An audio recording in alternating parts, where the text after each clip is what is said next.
साथियों, अब हम अपनी प्रेस वार्ता शुरू कर रहे हैं। ज्यादा समय व्यर्थ करने की कोई आवश्यकता नहीं है। राहुल जी अब प्रेस वार्ता शुरू करने वाले हैं। I'd like to welcome all of you here. आप सबका स्वागत, नमस्कार। Go ahead, पवन। पहले राहुल जी अपनी प्रेस वार्ता करेंगे, क्योंकि समय की बहुत कमी है, तो हम बहुत लिमिटेड क्वेश्चंस जरूर लेंगे, 4 या 5, और उसके बाद ये प्रेस वार्ता को हम समाप्त करेंगे। ज्यादा समय है नहीं, और उसके बाद एक आप लोगों के लिए चाय पानी की व्यवस्था है, हम लोग मिलकर फिर वहां चाय पे बात करेंगे।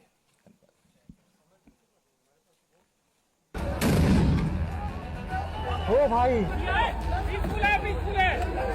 भाई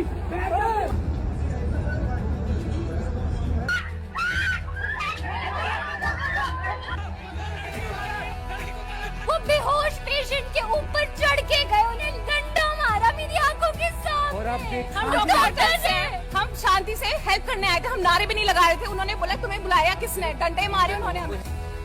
बंदूक से फायर किया गया और इसके शरीर में जो आपको दिख रहे हैं ये बंदूक के छर्रे हैं।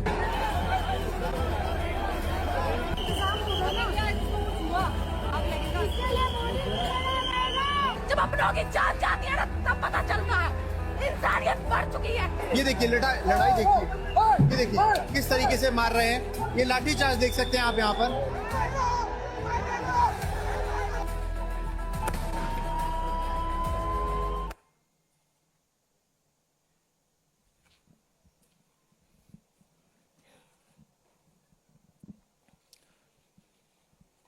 Question is,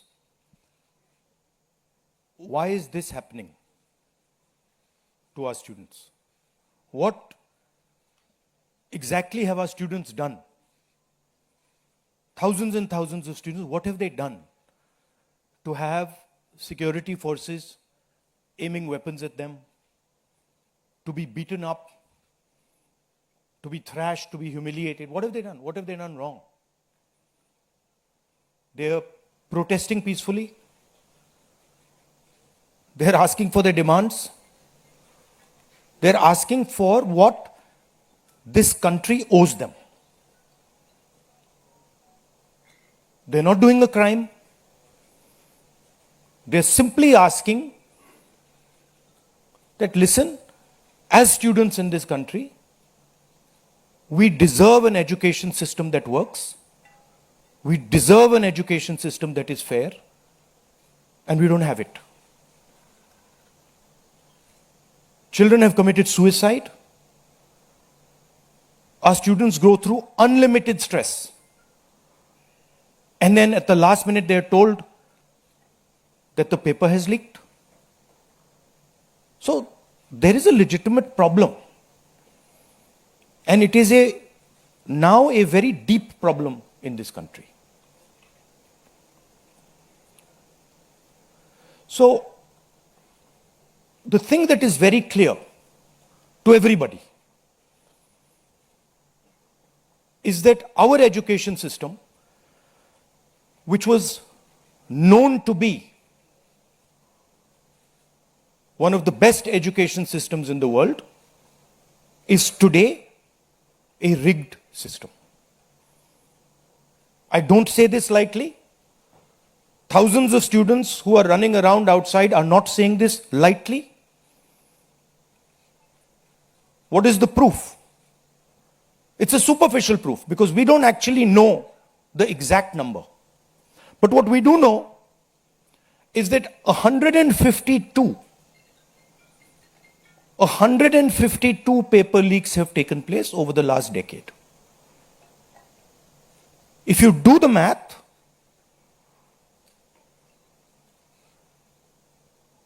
so one a month approximately. Every month, lakhs of students are told that all the stress that you went through, you're going to have to go through again. And after that, they told, we really don't care. We don't care if there's a re-exam. We don't care how much you have to wait. We don't give a damn.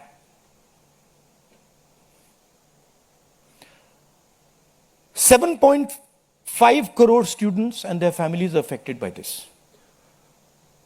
These are middle class and poor families. They put their hard-earned money into this. And then they literally spat on. And the best part of this is zero convictions. In the last 10 years, 152 leaks have taken place and zero convictions. Zero. So somebody is, or a group of people are destroying our education system, India's most valuable asset, destroying the lives of our students, and what does the government do? Zero convictions. So this is the first reason, an absolutely legitimate reason, why our youngsters are protesting. Thing doesn't stop here. It goes further. It's not just that the system is rigged. It's that the system is unaffordable. And this is a statistic that every youngster knows. But somehow, the government of India doesn't. One exam costs the families who take this exam the same amount of money as our entire education budget. So please think, the government of India, after collecting all the taxes, spends money on the future of our children. That money goes into something called the education budget. It is 1.4 lakh crores. At the same time, every year, 1.32 lakh crore, similar amount, is spent by the families who have taken the NEET exam. So please understand the scale of this thing. This is pure theft from these families. There's nothing else. And then after you steal from them, you tell them that there's a paper leak, the thing is rigged. So this is the second reason, and legitimate reason, why our youngsters are outside. But there's a more fundamental reason. And that reason is this: that even after you have an education, you become a doctor, you become a lawyer, you become, you learn something, you're suddenly told that the doors that should be open to you, what your country and your government owes you, a livelihood, a job, is closed. So, manufacturing is closed. Look around you, you'll see there are only Chinese products. Entrepreneurship is closed. Take a look at who gets the money from the banks. 2 or 3 large companies get all the money from the banks. So a young person who wants to be an entrepreneur cannot. Corporate job, AI is destroying it. The IT sector, public sector has been privatized. So what is the choice? The only choice they have is a sarkari job. So you give them one door, you close all the doors, then you rig that system and make it unbelievably expensive. And then you expect they won't be outside. Which world are you living in? So we are 100% in agreement with what every single student is feeling, what every single student is doing. And there must be some consequences to what has been done some days ago. It is not their fault. And so they have some demands. What are their demands? The first demand, completely legitimate demand, is that Mr. Dharmendra Pradhan, who has failed as an education minister, who is known to be corrupt, should be relieved of his duties. 100% legitimate demand. Nothing wrong with it. He has shown India and the world that he is incapable of running this system. Exam leaks are happening one after the other. So this is a completely legitimate demand. Second demand, every single person who raised a finger on our students, and it doesn't matter who he is, the people who ordered it and the people who executed it should be made accountable. And the third thing is that the man who is running this entire system, the man who is finally accountable to all this, should have the decency to apologize to the students for what has happened. These are not complicated things. These are not difficult things. This gentleman, Mr. Dharmendra Pradhan, has literally destroyed India's biggest asset. What used to be called our success, what used to be called the best thing India has, our education system, has been wiped out. And so we fully support these demands, and we fully support every single student who is on the streets. Thank you. अब कुछ सवाल जवाब हिंदी में कर दूं? हिंदी में कर देता हूं.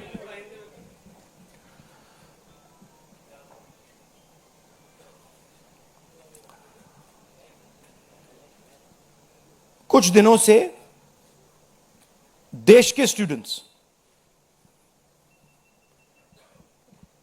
एजिटेशन कर रहे हैं, गुस्से में हैं, पीसफुल प्रोटेस्ट कर रहे हैं. इसके कारण है, पहला कारण, जो हमारा एजुकेशन सिस्टम है, जो पूरी दुनिया में मशहूर हुआ करता था as a great education system, वो अब रिग्ड एजुकेशन सिस्टम है. कितना रिग्ड है वो किसी को नहीं मालूम.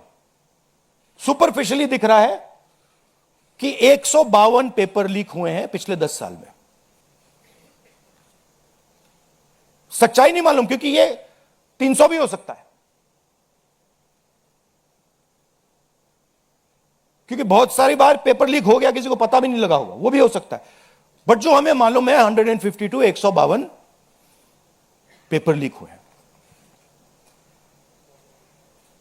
स्टूडेंट तैयारी करते हैं, मेहनत करते हैं 8-8 10-10 घंटे 3-4-5 साल के लिए, और फिर लास्ट मिनट उन्हें बताया जाता है, देखिए जिनके पास पैसा है, 40 लाख रुपए जिनके पास हैं, 50 लाख रुपए जिनके पास हैं, वो पेपर खरीद सकते हैं. आपकी ईमानदारी का, आपकी मेहनत का कोई मतलब नहीं है. उनको 152 बार पिछले 10 साल में भी यह बताया गया है.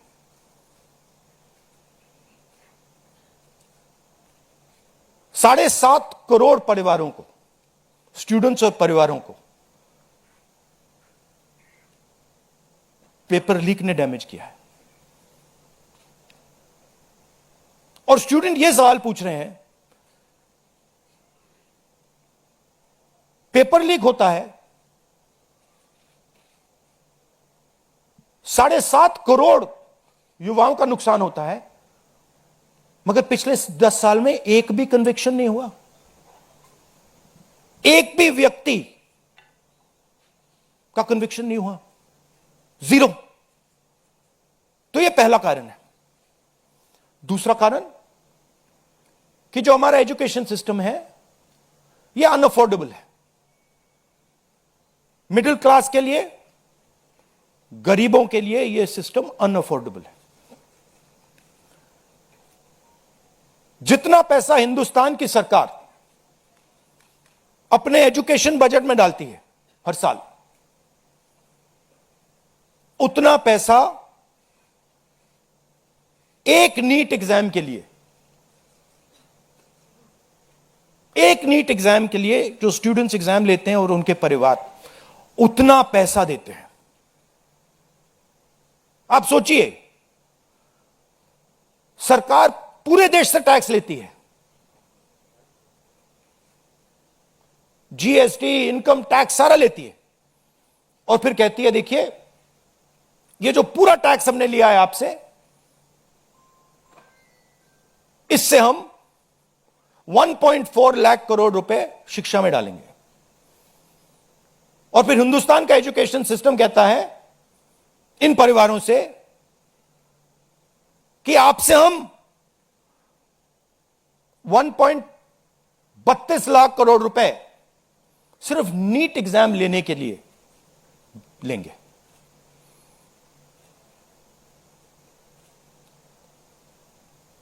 This is an insult to every single student in this country. This is an insult to every single family in this country.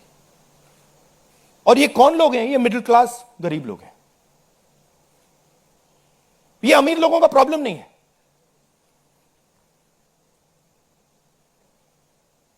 ये कॉर्पोरेट हाउसेस का, अदानी अंबानी का प्रॉब्लम नहीं है। ये मिडिल क्लास और गरीबों का प्रॉब्लम है। तो ये है दूसरा कारण। और तीसरा सबसे बड़ा कारण, एजुकेशन के बाद जो होना चाहिए, आप इंजीनियर बन गए, डॉक्टर बन गए, लॉयर बन गए, उसके बाद देश की कमिटमेंट होनी चाहिए कि हम आपको जॉब देंगे, रोजगार देंगे, फ्यूचर देंगे। देश का यही मतलब होता है।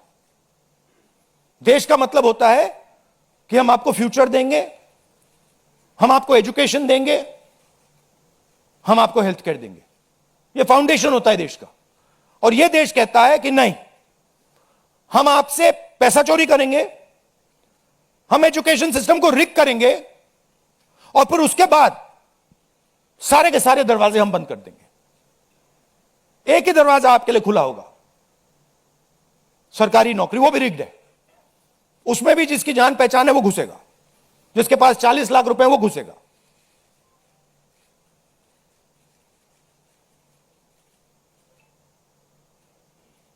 पहला दरवाजा मैन्युफैक्चरिंग, चाइना का माल कोने कोने में बिकता है। हिंदुस्तान की मैन्युफैक्चरिंग बैकबोन खत्म है, स्मॉल एंड मीडियम इंडस्ट्रीज खत्म है। पहला दरवाजा बंद। दूसरा दरवाजा एंटरप्रेन्योरशिप का।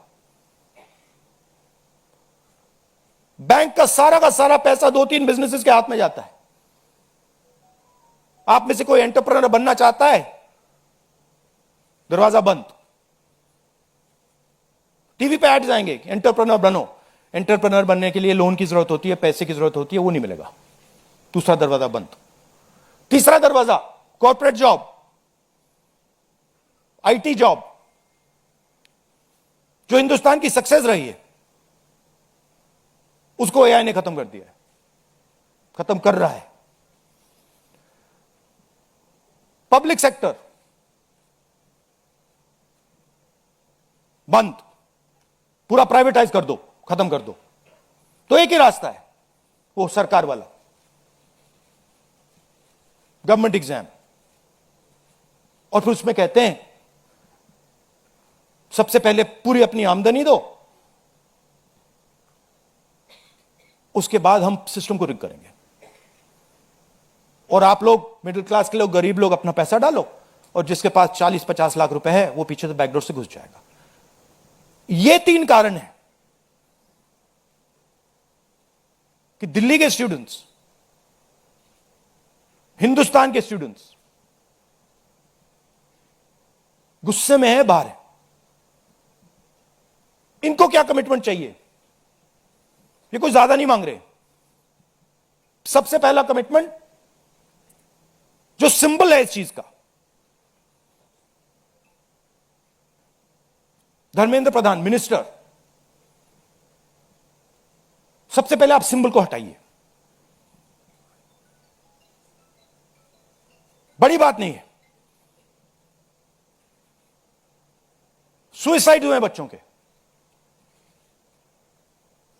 152 पेपर लीक्स हुए। स्टूडेंट्स की पहली मांग यह है, इनको हटाइए। दूसरी मांग, जिन्होंने स्टूडेंट्स पर आक्रमण किया है, जो आपने अभी वीडियो देखा, पूरी सोशल मीडिया पे, मतलब हजारों स्टूडेंट्स पे लाठी चल रही है, राइफल्स पॉइंट हो रही हैं, टांगे तोड़ी जा रही हैं, पेलेट गन से मारा जा रहा है। यह आतंकवादी नहीं है, यह हमारा फ्यूचर है, यह हमारे दुश्मन नहीं है, यह हमारे लोग हैं, हमारा फ्यूचर है। तो इन लोगों पर जिन्होंने वायलेंस किया है, हिंसा की है, इन पर एक्शन होना चाहिए। यह स्टूडेंट्स की दूसरी मांग है। और तीसरी मांग, जो इस पूरे सिस्टम को चलाते हैं, उनको स्टूडेंट से अपोलोजाइज करना चाहिए रिस्पेक्टफुली कि गलती हो गई, जो हुआ वो नहीं होना चाहिए था, आप लोगों को चोट लगी है, हम अपनी गलती मांगते हैं, कोई बड़ी बात नहीं। तो ये 3 डिमांड्स हैं। We are 100% supporting every single student, and we are fully behind you, and we are going to ensure that you are protected and your future is protected. Thank you. Thank you Rahul ji. First question Sanjeev Chopra, PTI. अच्छा, one second. अब इसमें 2 चीजें हैं। एक तरफ students है, उनका future है, वो क्या चाहते हैं कि बात उनकी इशू पे रहे। उनकी इशू क्या है? एजुकेशन सिस्टम, पेपर लीक, ये जो हुआ, इनको जो मारा गया, ये चाहते हैं कि शिक्षा पर, पेपर लीक पर, वायलेंस पर पूरे देश का फोकस रहे। मैं भी चाहता हूं और पूरा ऑपोजिशन चाहता है कि फोकस यहां रहे और इसके बारे में कुछ किया जाए, एजुकेशन सिस्टम को बदला जाए। और ये जो 3 डिमांड्स है स्टूडेंट्स की, दिल की डिमांड्स हैं, जो उनको चोट लगी हैं, उस आवाज से ये बोल रहे हैं, ये हमारे लिए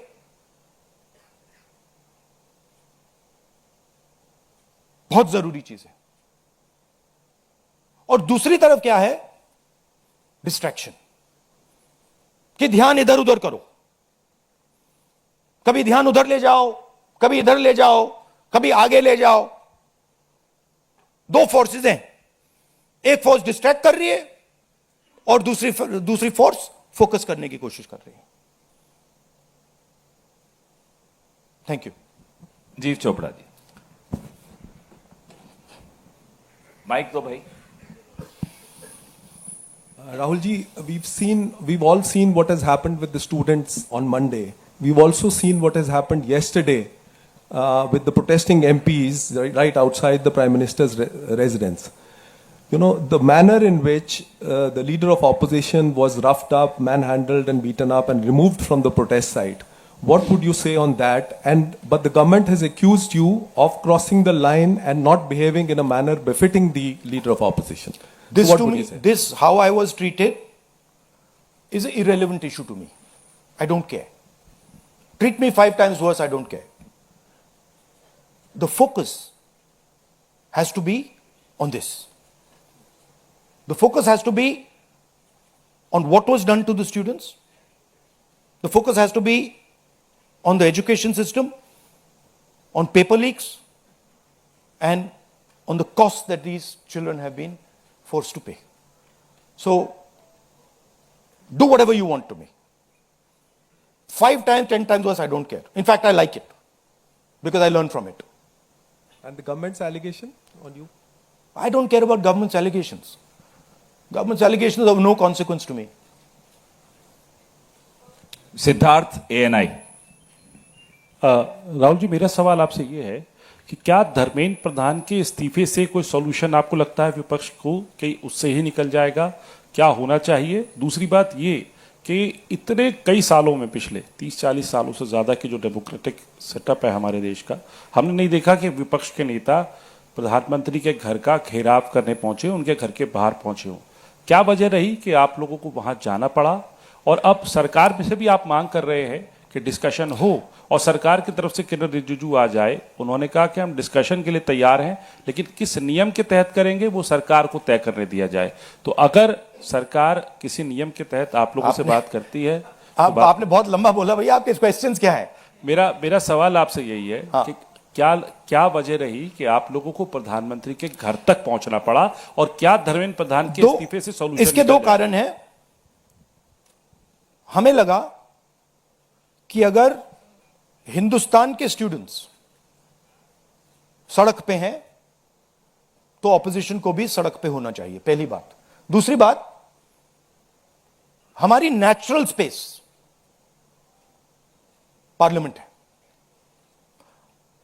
और प्राइम मिनिस्टर हाउस जाने से पहले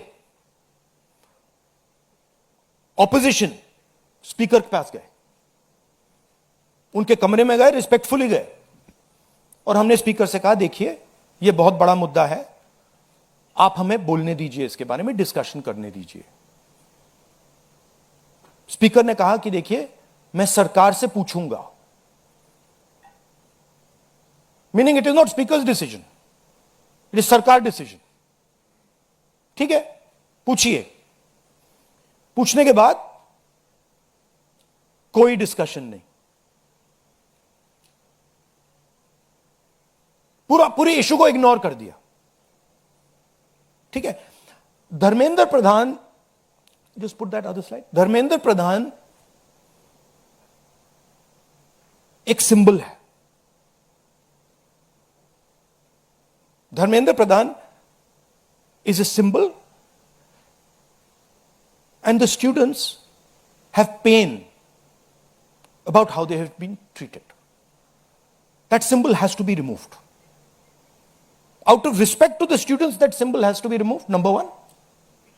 Number 2, that symbol has to be removed because he is a completely incompetent, probably collusive person in this drama. We know his background. We know how clean he is. We know the type of person he is. There's a history here. And to send a message to the country that we are listening to the students, we respect their sentiment, this man's got to go. And that is why we went to the Prime Minister House yesterday to support this demand, which is a demand that every single student is making. How the discussion is going to be held, who is going to hold it, it's not only the government's decision. Because 2 people need to talk. That's going to be decided by the opposition. At least our part of it. The government wants to distract from this. The government wants to rub this thing under the carpet. कि भाई ये हुआ ही नहीं.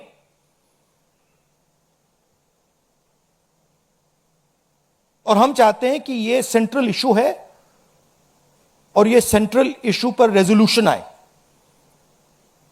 प्रधान जाए, Prime Minister apologizes.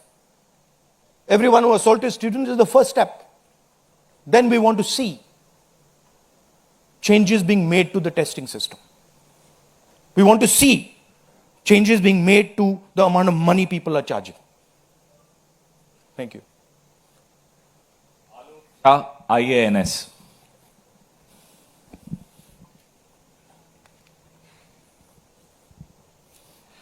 Sir मेरे दो सवाल हैं। पहला सवाल ये कि जितेंद्र सिंह जब आपसे मिलने आए थे, जब आप प्राइम मिनिस्टर के घर के आगे धरना दे रहे थे, तो उसके बाद उन्होंने कहा कि राहुल गांधी अपने बात पे अडिग नहीं है, बार बार वो चेंज कर रहे हैं, गोल पोस्ट चेंज कर रहे हैं। दूसरा सवाल ये है कि आपने कहा कि सभी अपोजिशन पार्टीज जो हैं वो इस मामले में एक हैं, लेकिन एक अपोजिशन पार्टी है आम आदमी पार्टी, जिसके सांसद संजय सिंह हैं, उन्होंने ये कहा कि राहुल गांधी छात्रों के आंदोलन को डाइवर्ट कर रहे हैं, हाईजैक करने की कोशिश कर रहे हैं। इस पर क्या कहेंगे? देखिए, हम पूरा सपोर्ट कर रहे हैं छात्रों के आंदोलन को, ठीक है? मेरे मुंह से खून निकल रहा था कल। हम पूरा सपोर्ट कर रहे हैं। पहली बात। आपका पहला क्वेश्चन क्या था? Jitendra Singh is irrelevant in this discussion. I mean, he's an irrelevant fellow who doesn't. He can say whatever he wants. He's an irrelevant part of this discussion. The discussion is very simple. We have clear demands. Demand number one, Dharmendra Pradhan goes. Not our demands, student demands. Number one, Dharmendra Pradhan goes. Number two, anyone who assaulted the students is punished. Number three, Prime Minister must apologize to students. Mr. Jitendra Kumar wants to see whatever fantasy he wants to see, he's welcome to see it. I'm not really bothered about it. Archana, PTI Hindi.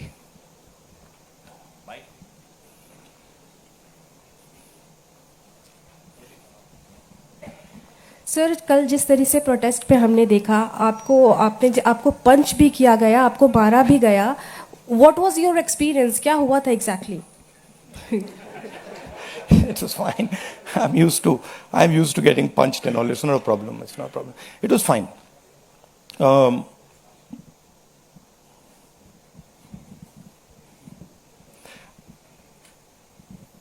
My job is to express the will of India's people. Whether it is the will of the students, whether it is the will of young people, whether it is the will of the farmers, this is the job that I'm supposed to do as leader of opposition. I'm supposed to become an expression of the voice of India's people. I'm supposed to bring attention to where pain is being felt. These are very small costs.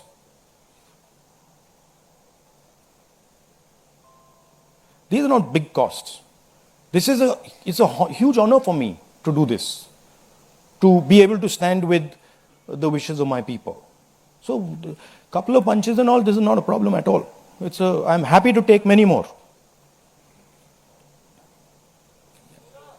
एक second. मोहित दुबे।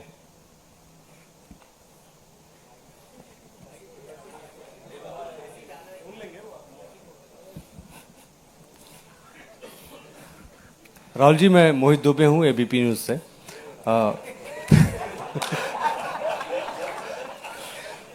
राहुल जी, अभी आपने कहा कि मुझे अपनी सुरक्षा की चिंता है नहीं, लेकिन आपकी सुरक्षा की चिंता मुझे लगता है कि क्योंकि नेता विपक्ष हैं, तमाम लोगों को है। जिस तरीके से कल आपके साथ सलूक किया गया, मुझे लगता है कि आज़ाद भारत के बाद किसी नेता प्रतिपक्ष के साथ ऐसा सलूक नहीं किया गया।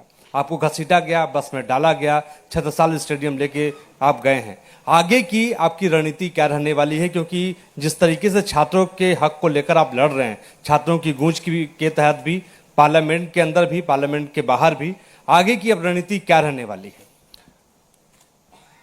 सबसे पहले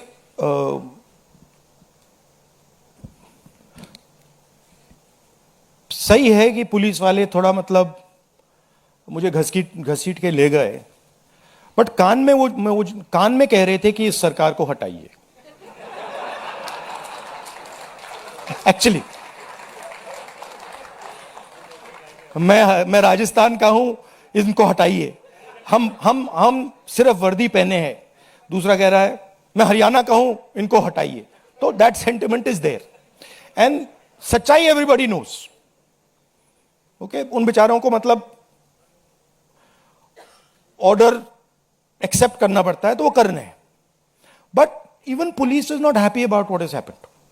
Sensible police people feel that this is a crime that has been done to the future of our country. This is a crime that is being done to the people we love.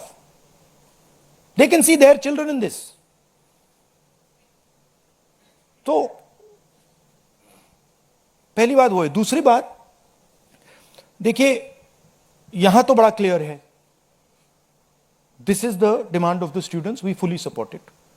And whatever Andolan is taking place on this front, in Delhi, in any state, anywhere, that has to do with these issues, has to do with student issues, Congress party, 100%, me 100%, and the opposition as a whole, 100% is supporting this. We are going to continue supporting it. The deeper problem is the government. There is a fundamental issue on jobs that is causing tremendous pain, and I've already said that we are heading into a storm. This is just signs that the storm is coming. But when the Iran war impact is felt, then you will see that there will be serious problems coming as a result of the pain that is being caused to farmers, to students, to other people. Anyway, I'd like to thank all of you. Arun Kumar Singh. Yeah.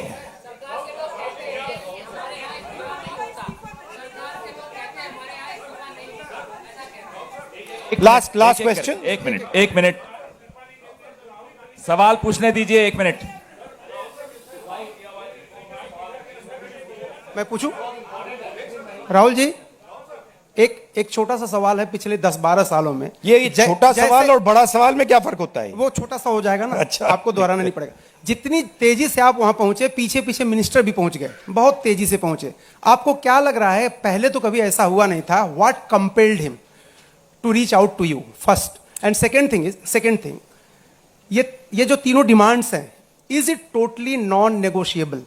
क्या इससे कम कुछ पर आप तैयार नहीं हैं और संसद नहीं चलेगी? नहीं, see, this is a decision for the meeting tomorrow morning. There's a meeting of opposition people. It is disrespectful for me to decide for them. What they will decide, we will agree with. But this is non-negotiable for sure. These 3 points, this is not our demand. This is the students' demand, which we are fully backing. This is not negotiable under any circumstances.